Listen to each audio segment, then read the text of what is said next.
Did you call him the child? Did you call the child the word? It is my own business. You call him. Okay, why don't you have the balls to say it right now again? Okay. All right, that's what you say.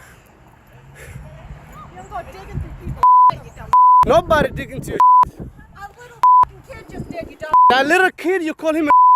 Yeah. The little child? What if he acts like one, he's gonna. Are you about to hit him? You chase him here? He took my son's stuff. So that gives you the right to call the child 5-year-old and the N-word. If that's what he's gonna act That's like. what you're gonna call him. That's what he's gonna act like. You know that's a hate speech, and you can be the that. I don't give a. Huh. Okay, we'll see about that, what the internet has to say about you. It's a whole lot, but I have been so bothered by this. When I say I have been disgusted by this, there was this white woman named Shiloh Hendrix who called a black baby the N-word. And then when she was exposed, she went on to raise, I think it's at $1 million now. She has raised $1 million on this crowdfunding page for calling a black kid the N-word, right? I was so bothered by that, and everybody's like, what can we do? What can we do? Y'all know me for cyberbullying people, but that was not going to be enough. So I'm going to tell y'all what I did, okay? I've been thinking, I've been strategizing, I've been doing a little sleuthing, right? So what I thought about as a business owner, what do I want to hit? Do I want to hit her or do I want to hit the money? So I thought about that. So I started searching and trying to figure out how can I find this funding source. I'm a business owner, I own a retail store, so I know there is a funding source. There's a pipeline somewhere, right? Give, Send, Go is the platform she uses, but they are not the bank. So I thought, like, we got to find a bank. And most banks are not going to want to be attached to something like that, right? Like most banks, especially payment processors, they will cut that shit off with any type of doubt or controversy. They'll usually just cut it off, right? So what I did, I used to be a web developer, so I know how to code and I know how to read code. So I went and I broke down the code on Give, Send, Go's checkout page line for line. And there were keywords I wanted to look for, right? So I looked for the keywords and I started looking through the keywords and I found the keyword Block Inc., right? That's familiar, right? Block Inc. is the parent company of Square. So I went and I did my researching and it turns out, yeah, that's their payment processor. So I'm going to attach and I'm going to share ways we can contact both Block Inc. and Square. So we want to hit both of them so they can't ignore us, right? But there is a process to report stuff like that. And I don't know if they just didn't think we'd find it out, but yeah, we found it out. So I'm going to share how y'all can report. Stop reporting to Give, Send, Go. They don't give a. They supported Kyle Rittenhouse, the January 6th rioters. That is literally what they do. That platform thrives off hate. So we don't want to hit them. We want to hit the money. And see, Give, Send, Go is a for-profit company and they pretty much can do what they want to do. But when it comes to banking and payment processing in this country, we do actually have laws and regulations surrounding that. So any type of bank or payment processor has to have a clear-cut policy that prevents them from funding hateful things like that. So yes, Block and Square both have policies that prohibit the use of their platform for glorifying or amplifying or profiting off of harassment, illegal activities, racism, and yes, hate speech. So she has violated their policy by even having that campaign. I'm telling y'all, stop playing with black women in business and stop playing with black women in tech, because I know good and well y'all didn't think we were going to look into that. I started searching and trying to figure out how can I find this funding. Or Square or Cash App, Afterpay, and they have given you a hard time because of their policy, whether that's closing your account, whether that's delaying your funds, putting you through extra verification steps that's inconveniencing you. If they've done anything like that to you and the best explanation they could give you was their policy, then you need to be asking yourself, why is that fair? Like, why do I have to adhere to that policy, but this lady doesn't, right? And why are y'all making an exception for racism? So that's the thought process we need to have. So go to the FTC, file that complaint, and we are going to complain to the Attorney General in the state of California, right? So Stripe, from my understanding, I think is based in San Francisco. Go check that document. But they're based in California nonetheless. And we are pressing the Attorney General as well to hold Stripe accountable for these shady business practices. But that's not even the end goal. The real plan here is that should they choose to pay her those funds, if we can verify, if they have paid her any money, she's going to have to report that, right, to the IRS. I've heard she's on government assistance, whatever that looks like. That money is going to have to be reported. So if she reports that income, then we are going to hold this payment processor accountable by bringing up civil action against them. So what that looks like is a class action lawsuit. So have you ever seen those commercials that's like, if you or a loved one have ever been, it's that type of thing, right? So if they pay her that money, then we are going to collectively hold them accountable and say, hey, where's my money at? Why didn't you pay me my funds? I would like to be paid my funds, and now I'm owed damages because you have cost me time, mental and emotional distress, and you have upended my business. You have inconvenienced me for this policy that you are not applying fairly to everyone. So that's the plan. I'm so glad that you said this, because this is looking at the bigger picture overall, and this is what you call a takeaway. This is what I want everyone to take away from this situation, right? What we have achieved, what we've accomplished, and the way we have changed things and shifted the tide. They absolutely, these companies, period, absolutely did not think they were going to be held accountable. The ones facilitating, whether it's fundraisers, campaigns, businesses that are just hateful to consumers, discriminating, and they're still operating right. None of these people thought they were going to be held accountable like that.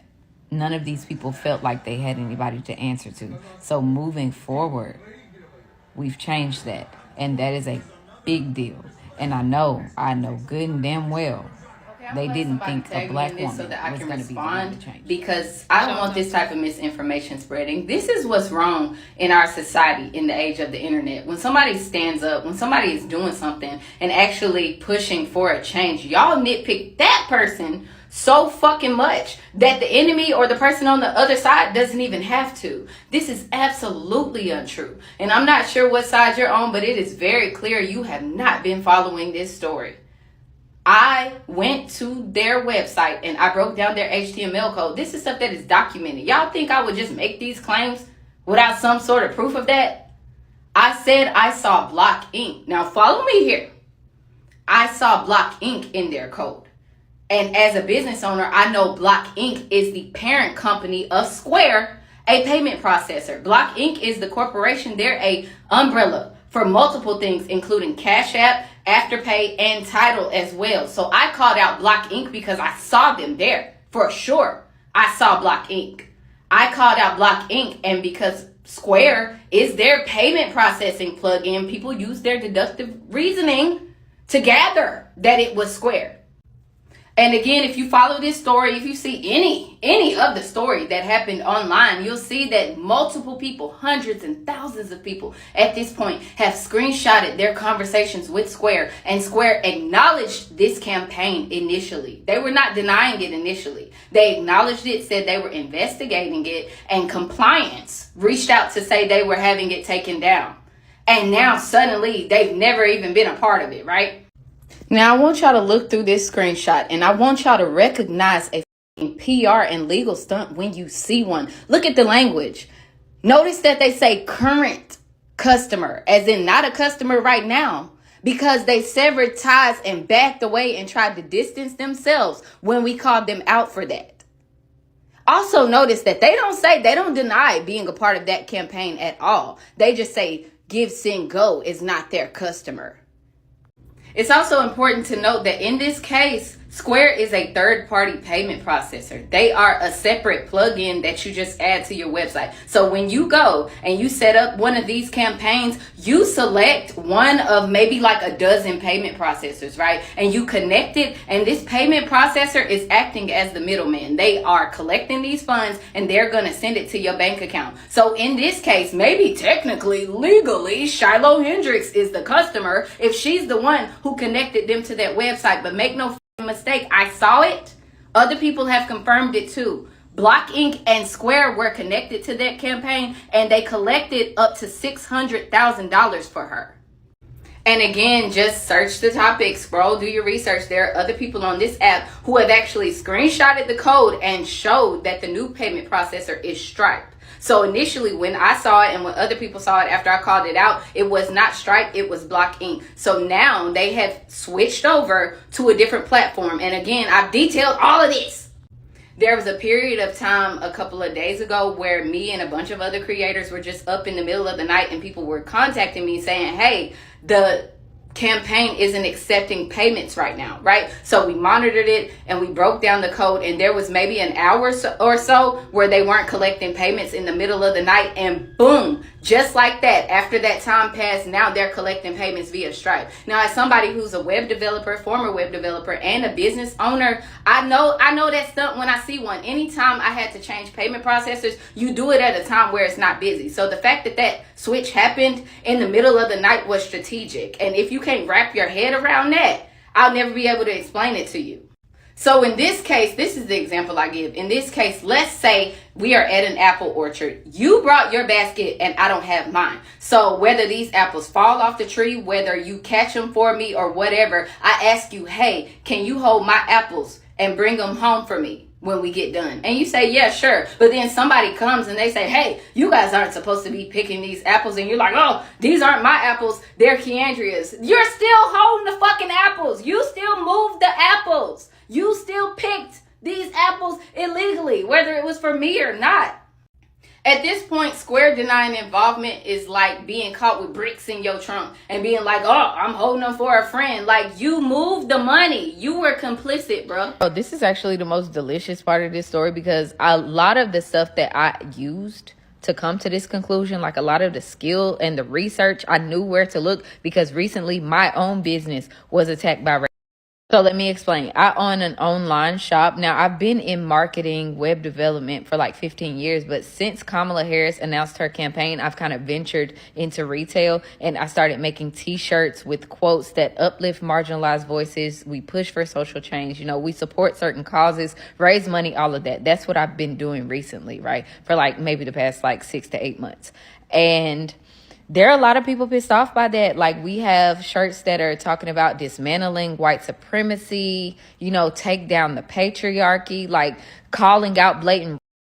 We actually push for stuff like that. And there are people who don't like that. So there was this one day where, I don't know when they organized this, but a bunch of attacked my business by attacking my payment processor. And this is how they did it. They placed a bunch of large orders at once, like hundreds of dollars at once, and they immediately filed disputes. And if you know anything about business and payment processors, especially a small business, that's like a death sentence when it comes to your banking. All those disputes, 1 or 2 disputes is bad, but multiple at once sends off red flags. So that's what happened. And my payment processor had froze all of my funding, held my funds, would not let me process payments. It was a nightmare. It shut operation down for 2 days, and I lost a lot of profit after that. And because of that whole debacle, I was forced to do that research to fix it. So when you have a website that accepts online payments and stuff, there's like, you have to do things to make sure you're compliant, right? So I had to learn a lot about payment processors, compliance, all the federal laws and regulations surrounding that. I had to research that to make sure my business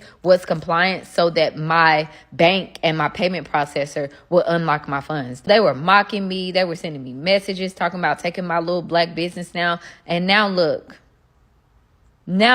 what they are partly responsible for. Because if that had never happened, I knew some about web development, e-commerce, and marketing, but I had never even bothered to research that deeply into those laws until my own money was on the line.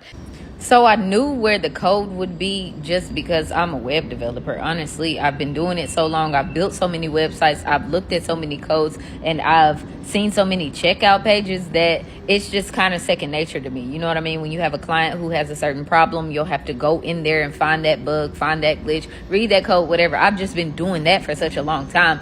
But the fact that I knew we could hold them accountable was because of that research I had to do for my own website a few months back.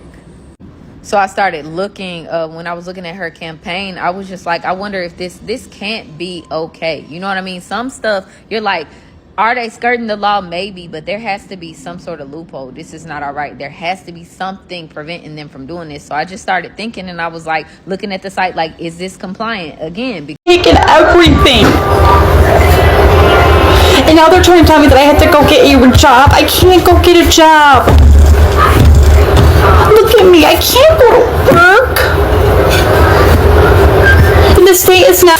Yes, Shiloh Hendrix is my little sister, okay? The woman at the park that called the 5-year-old little boy with autism the N-word, okay? That's my baby sister.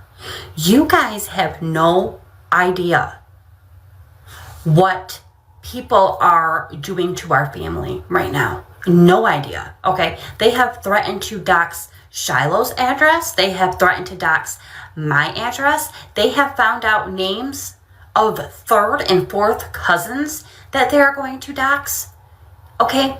She clearly stated, when you act out, she's going to call you out, okay? And none of you guys know the actual story. You don't know what was happening beforehand, okay? Shiloh, my baby sister, is a beautiful woman inside and out. And her GoFundMe, do you know what she's doing? Do you know what she's doing? Not only does she have to relocate, she is having to pay for all of us to relocate. Okay, so this is not just free money. This never should have happened.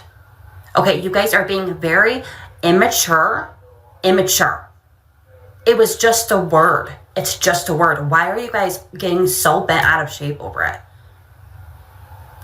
Like it really don't make any sense. Leave my baby sister. They aren't paying my rent this month. I don't get my disability or my kids' disability on the 1st. My cash benefits is gone. I had over $10,000. they were mocking me. They were sending me messages talking about taking my little black business now. And now look what they are partly responsible for. And I just think that's so funny. And I know somebody somewhere punching the air. And I hope they're watching this, because those things that you thought were going to harm me, they were actually tools that I needed to fight more racist people like you.